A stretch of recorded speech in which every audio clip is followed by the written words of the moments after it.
alone.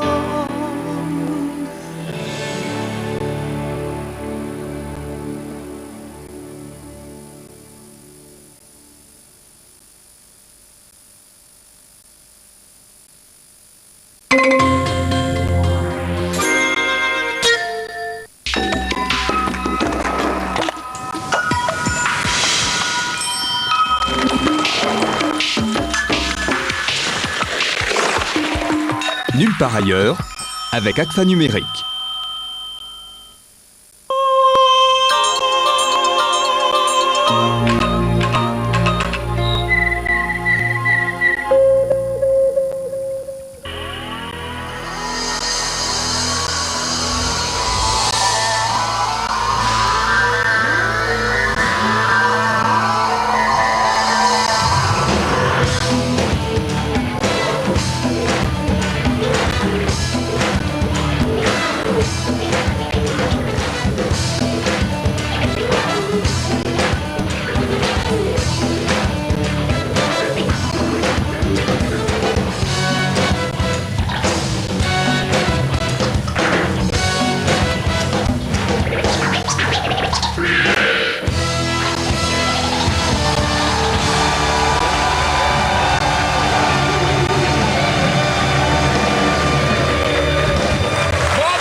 Merci beaucoup. Bonsoir. Anne, ça va bien? Voilà, bien, mesdames bien, et bien. messieurs, Yoko Ono, Anne Filali, on peut les applaudir. Oui, s'il vous voilà. plaît. Merci beaucoup.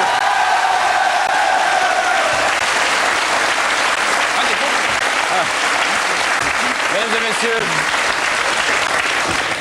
pour qui ne connaît pas Yoko Ono, voici en préambule un petit point informatif sérieux. Yoko Ono rencontre John Lennon, c'est en 66 à l'apogée des Beatles, et ils commencent à vivre ensemble 2 ans plus tard avant de collaborer musicalement au sein du Plastic Ono Band. Et l'assassinat de John Lennon en 1980 qui va choquer et bouleverser le monde entier ne met pas pour autant un terme à leur œuvre commune et à sa volonté de propager leur fameux message de paix. On est en 2000 et donc Yoko Ono et son amie Anne Filali sont parmi nous. Vous venez nous présenter ce livre. Voilà donc l'actualité, on va en parler abondamment. Ce livre s'appelle Strawberry Fields, du nom d'une des plus belles et les plus fameuses chansons de John Lennon. Et c'est aussi un îlot dans Central Park, à New York, dédié à la mémoire de Lennon. Est-ce que vous pouvez nous expliquer, tout d'abord, pourquoi vous avez fait ce bouquin, une aventure qui d'ailleurs a commencé il y a à peu près une dizaine d'années? C'est un livre extrêmement important.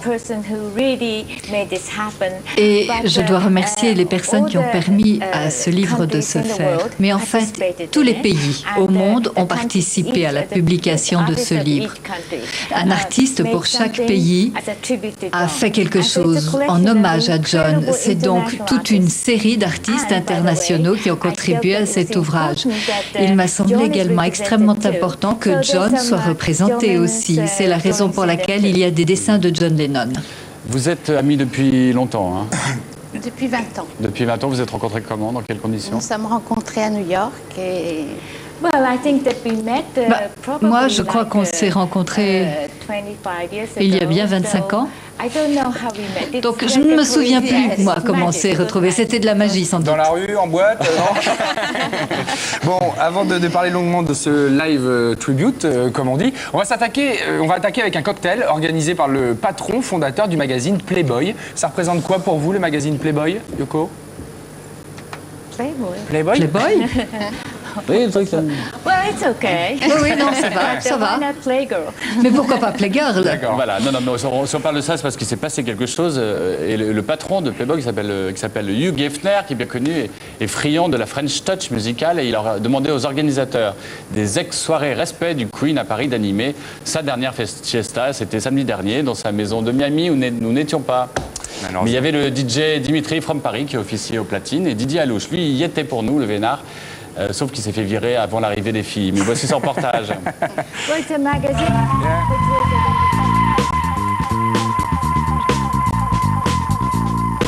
The Playboy Mansion is so hot again, and I love the international connection.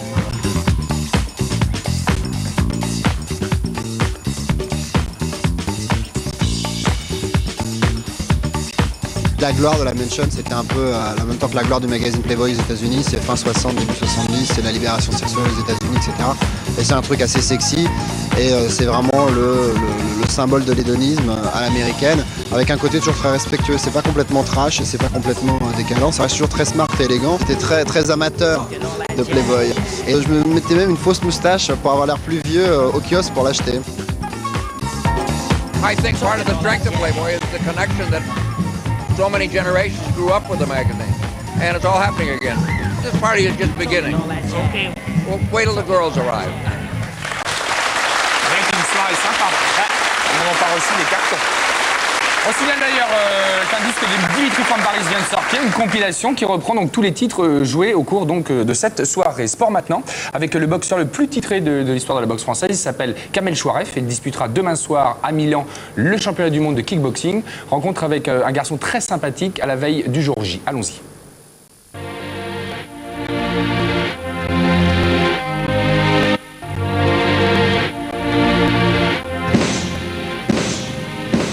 Je m'appelle Kamel Chouaref, je suis champion du monde de kickboxing. Ça fait 15 ans que je pratique la boxe pied-point. J'ai 129 combats, 126 victoires. J'ai 5 titres mondiaux de kickboxing. Et là, je remets mon titre en jeu le samedi. On n'est jamais invincible. C'est important, c'est la victoire. Et si on s'est préparé avec des millions de litres de sueur à la salle, c'est pour boxer et gagner. Le sérieux, le mental, et surtout il a les 2 H. L'humour et l'humilité. J'y vais pour gagner avec la rage, mais la rage avec un grand R.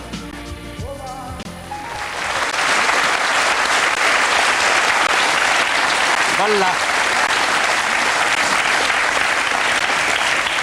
Playboy, c'est fini, la boxe c'est terminé, on passe à ce livre. Signalons que ce bouquin, donc volumineux, que nous remonterons, va occasionner des recettes et 50% de ces rentrées de fonds iront à la Spirit Foundation, dont vous vous occupez, Yoko Ono. Quelle est la vocation de cette fondation ?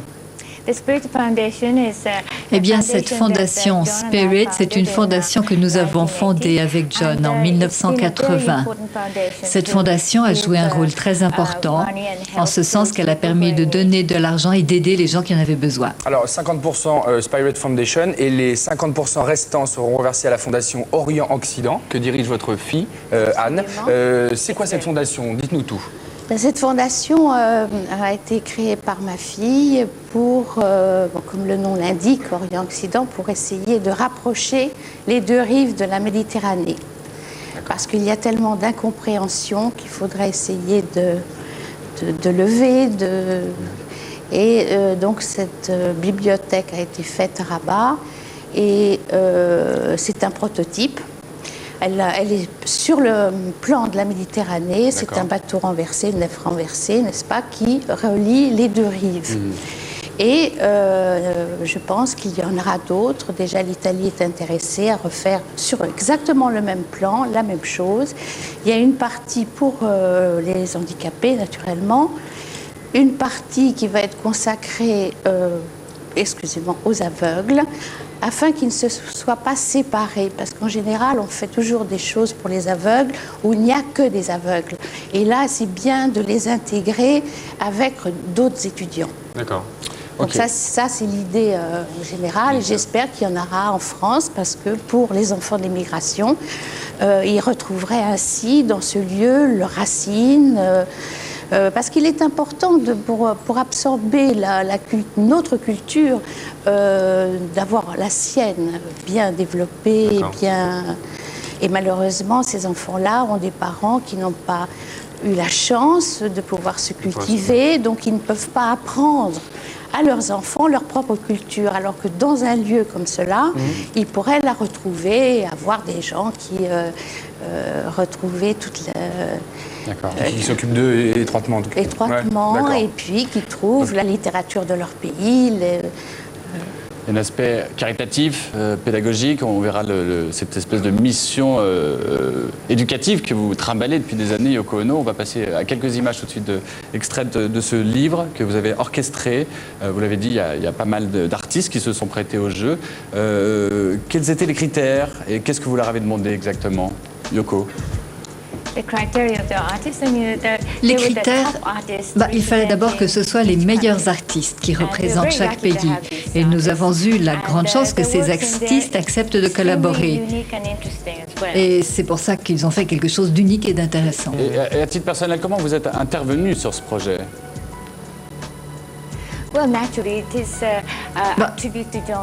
Bien sûr, c'était un hommage à John Lennon, ce livre. Donc je suis intervenue pour essayer que tout le monde travaille ensemble à cet ouvrage. Je suis extrêmement fière que nous soyons associés à cet ouvrage que je trouve très très beau. Par ailleurs, je suis très heureuse que ce ne serve pas simplement à la Spirit Foundation, mais pour la cause très importante qu'est la Fondation Orient-Occident. Donc, ensemble, on peut considérer que c'est un livre qui a un pouvoir énorme puisque nous essayons de faire quelque chose pour le monde à travers ce livre. Et puis dans cet album, on retrouve 12 sérigraphies, pardonnez-moi, inédites de John Lennon. Qu'est-ce que vous pouvez nous dire sur sa passion pour le dessin ? C'est vrai qu'il avait une passion pour le dessin. C'était une passion tout à fait incroyable qui ne s'est jamais vraiment concrétisée de son vivant. Et maintenant, il y a des critiques qui s'aperçoivent qu'il a fait des œuvres d'art fort intéressantes. Vous pouvez voir d'ailleurs que son art est quelque chose de très unique. Et lorsqu'il y a des expositions de ce qu'il a fait, il y a des gens qui disent que c'était un vrai artiste professionnel. Et que son œuvre reflète également un sens de l'humour tout à fait extraordinaire, qu'il avait une grande chaleur aussi. C'était un être extrêmement chaleureux, avec, comme je vous le disais, un très grand sens de l'humour. Et ses chansons, en fait, ressemblaient beaucoup à ses œuvres d'art, à ses dessins, ses sérigraphies. Et c'est la raison pour laquelle j'ai trouvé qu'il était intéressant, important, que dans le cadre de ce livre, il y ait des œuvres de John et ses chansons également qui représentaient beaucoup pour lui. J'évoquais il y a quelques instants l'importance de la pédagogie dans ce que vous faites, dans ce que vous dites depuis des années, dans vos discours, etc. Mais il y a probablement aussi dans l'assistance des gens qui n'ont pas entendu ça parce qu'ils sont trop jeunes. Qu'est-ce qu'aujourd'hui vous pourriez leur délivrer comme message sur le sens de cette vie qu'est la vôtre ? Ce que je leur dirais, c'est que, à mon avis, John a fait un travail extrêmement important. Il a eu une œuvre très forte. Il nous a été arraché avant, je crois, trop tôt. Et j'ai l'impression, ayant été sa partenaire, sa femme aussi, étant moi-même artiste, j'ai l'impression qu'il est nécessaire pour moi de m'assurer que les gens comprennent son message. Et son message était le suivant. Enfin, son message, c'était celui de ses chansons. Donc, une fois qu'on a vu ce livre, on sait très bien ce qu'il voulait dire. Je trouve extrêmement important que ce livre soit lu par des jeunes qui vont ainsi comprendre le message de John qui est dans le livre. Vous, Yoko, vous avez toujours été très militante. On se souvient des bed-in que vous avez fait avec John Lennon pour appeler à la paix et à la non-violence. Rappelez-nous ce que c'était, ces fameux bed-in. Je voulais juste que vous nous rappeliez ce qu'étaient ces fameux bed-in. Les bed-in, c'était quelque chose, c'était une sorte de message politique de la part de John et de moi-même. En fait, c'était une lune de miel.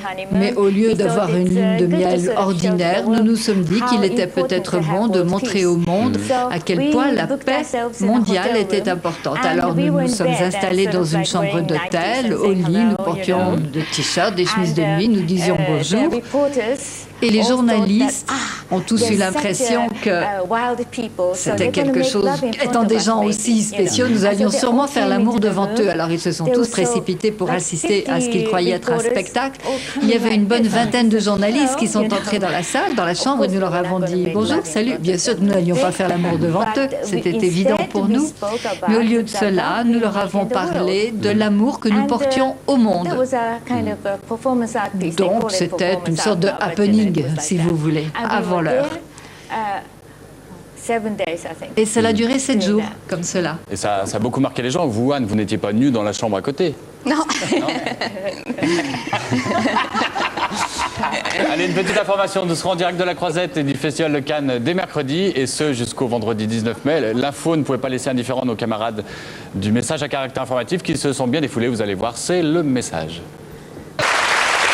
Merci à Nicolas et Bruno du message à caractère informatif qu'on retrouvera notre retour de Cannes. On vous donnera les dates tout à l'heure. Je voudrais juste revenir au début du bouquin. On trouve un dessin de Keith Haring accompagné de ce texte. Je vais le lire. La nuit où John Lennon fut tué, je travaillais au Club Mud dans le bas Manhattan. Je me suis senti paralysé et j'ai dessiné la première représentation des chiens sautant par un trou dans le ventre d'un homme. Est-ce que vous pouvez nous parler de cette image, Anne, comme on ne vous a pas beaucoup entendu? Je crois qu'il a fait... c'est finalement son premier graffiti. D'accord. Hein, qui est assez grand, là, on ne se rend pas compte. Mais... On va se rendre compte là, voyez. Je vais prendre on le voit déjà là, mais on va le voir en retour. Ça, c'est version intégrale. Voilà. Allez-y. Mais je ne peux pas vous donner d'autres explications. D'accord. Mais ce qu'on peut dire, Keith Haring, c'est un grand peintre, et peu de temps après ça... Non, mais bien sûr, mais pourquoi l'histoire du ventre, ça je ne... Premier graffiti. Oui, ça c'est le premier graffiti. Oui, c'est le premier. Et donc, on va voir, pardon, que... Oui, je t'en prie. Pardon, juste peut-être que vous vouliez rajouter quelque chose. Allez-y. Non, je me trouve dans la même situation qu'Anne. Pour moi, c'est assez mystérieux et je crois que cela doit rester mystérieux. Le fait que Keith Haring ait eu également une position politique, eu des expressions politiques, la simplicité également de la façon dont il a dessiné les choses évoque beaucoup ce que faisait John. Il ressemble pas mal.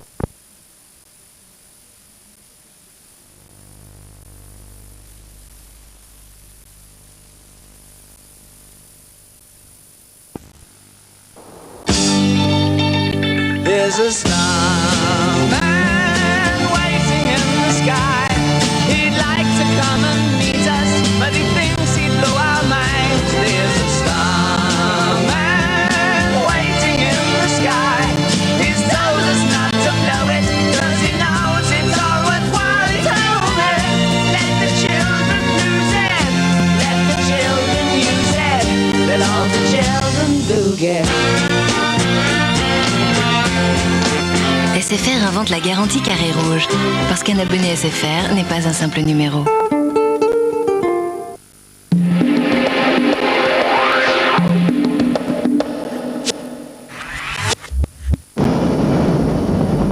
Soldats sacrés, sauveurs des âmes. Nous sommes des élus.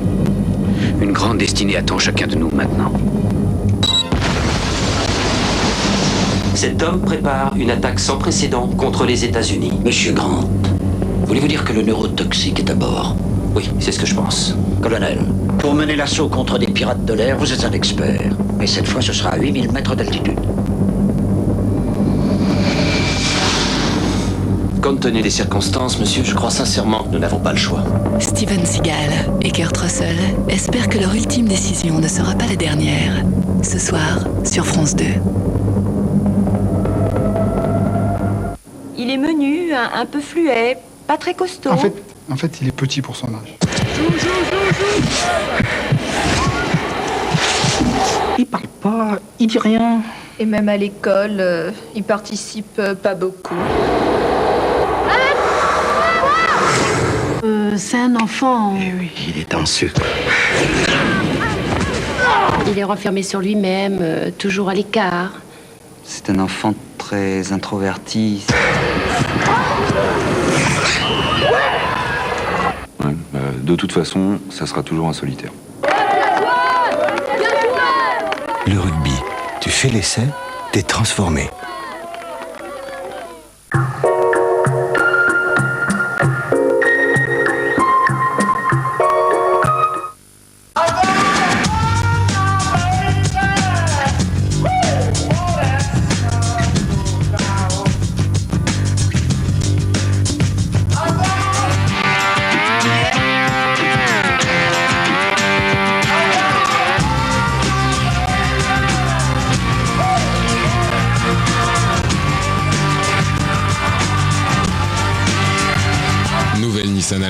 solution pour une vie active. Hey, t'as vu Nicole? Pour notre déménagement, cette camionnette, elle m'a pas coûté un rond. Heureusement, hein. Kiloutou, on peut vous aider? Les éditions Atlas présentent PC à fond, une collection inédite pour devenir un pro du PC. Cette semaine, le CD-ROM Norton Utilities, les fascicules numéro 1 et 2. 10 francs seulement, une collection des éditions Atlas. Retrouver ses amis, son pays, ses racines. C'est retrouver force et vitalité. Nouveau shampoing Pétrolane. Enrichi aux huiles essentielles de citrus, Pétrolane stimule et tonifie le cuir chevelu. Nouveau shampoing fortifiant Pétrolane. Mes racines, c'est ma force.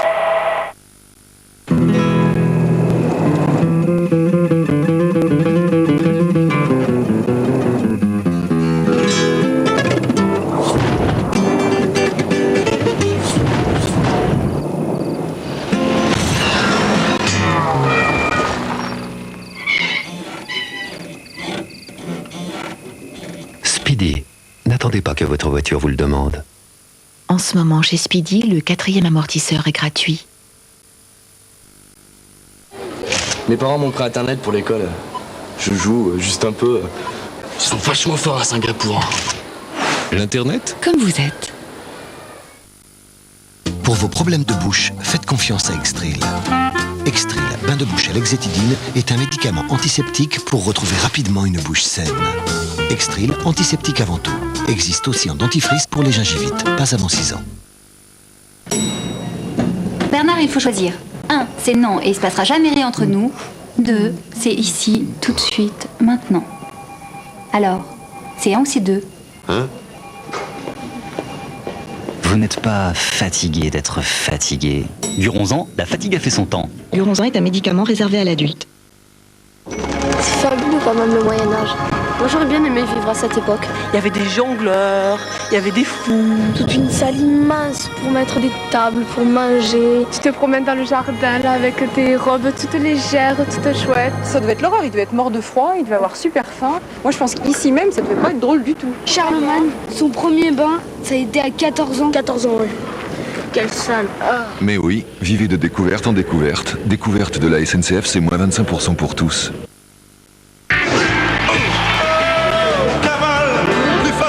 Baume Camol est un médicament réservé à l'adulte.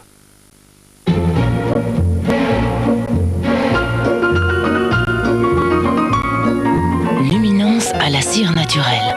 Pour voir où Luminance nettoie et fait briller votre carrelage, suivez la lumière. Luminance, il vous donnera la lumière.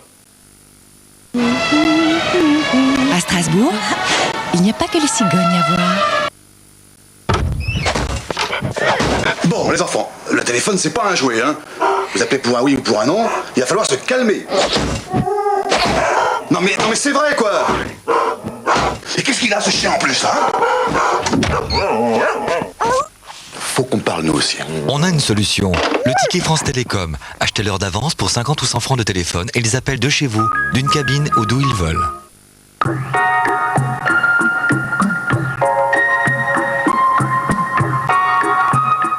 Sur France 2, avec la Française des Jeux et le Comité national olympique et sportif français, jouons franc-jeu. Toulouse, Racing Club de France. Demi-finale du championnat 91. 24e minute. Drop de Philippe Rouget-Thomas pour Toulouse. Le ballon passe entre les poteaux. Vu de notre angle, il passe toujours entre les poteaux. Le troisième angle, le plus juste, montre le contraire. L'arbitre, aveuglé par le soleil, a vu la même trajectoire que les 2 premières caméras. Il accorde le drop. Dans l'équipe du Racing, champion en titre, personne ne conteste, ni pendant, ni après le match. La décision se fait tellement rapidement au niveau de l'arbitre, il siffle tout de suite une fois que la balle est derrière la barre. C'est pas mon genre de râler après un arbitre. Une fois que c'est sifflé, je pense pas qu'il puisse revenir sur sa décision. Non, c'est pas ça qui nous élimine, c'est la première mi-temps de Toulouse. On n'a pas su s'acclimater, s'adapter à leur regain de forme, et c'est là qu'on a échoué.